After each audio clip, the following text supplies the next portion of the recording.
আমি আন্দোলন বাংলাদেশের মূল লক্ষ্য উদ্দেশ্য হলো বাংলাদেশকে একটা কল্যাণ রাষ্ট্রে পরিণত করা।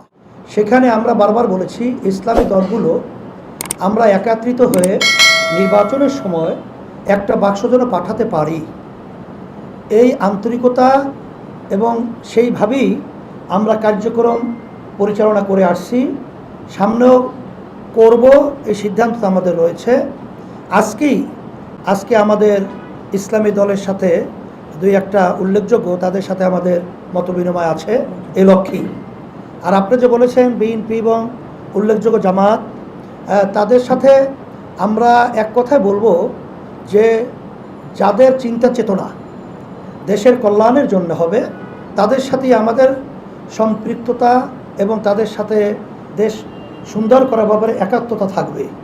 আর যারা নাকি নিছক ক্ষমতার জন্যে এবং যারা নাকি নিজেদের স্বার্থের জন্যে যারা রাজনৈতিকভাবে প্রমাণিত হবে কার্যক্রম কথাবার্তা, তাদের ব্যাপারে কিন্তু আমাদের একত্রিত হওয়ার ব্যাপারটা প্রশ্নবিদ্ধ, একত্রিত হওয়া প্রশ্নই আসে না।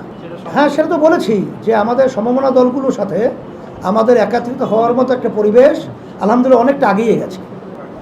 আর জামাত সহ সবার সাথেই দেশের কল্যাণের জন্যে আমরা আলোচনা রাখছি, আলোচনা চলছে।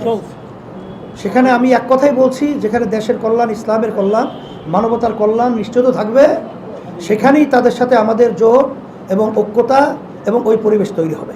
সেটা আমরা বলেছি যে যৌক্তিক একটা সময়, সেই যৌক্তিক তো আমরা কিছুদিন আগে বলেছিলাম সেটা 1-1.5 বছরের বেশি না হওয়া উচিত, সেটা তো আমরা বারবার বলেছি। ক্ষমতা নেয়ার পর থেকে 1-1.5 বছরের বেশি না হওয়া উচিত এবং সেটা সুনির্দিষ্ট তাদের একটা পরিষ্কার রোডম্যাপ নির্বাচনের ব্যাপারে বলা উচিত।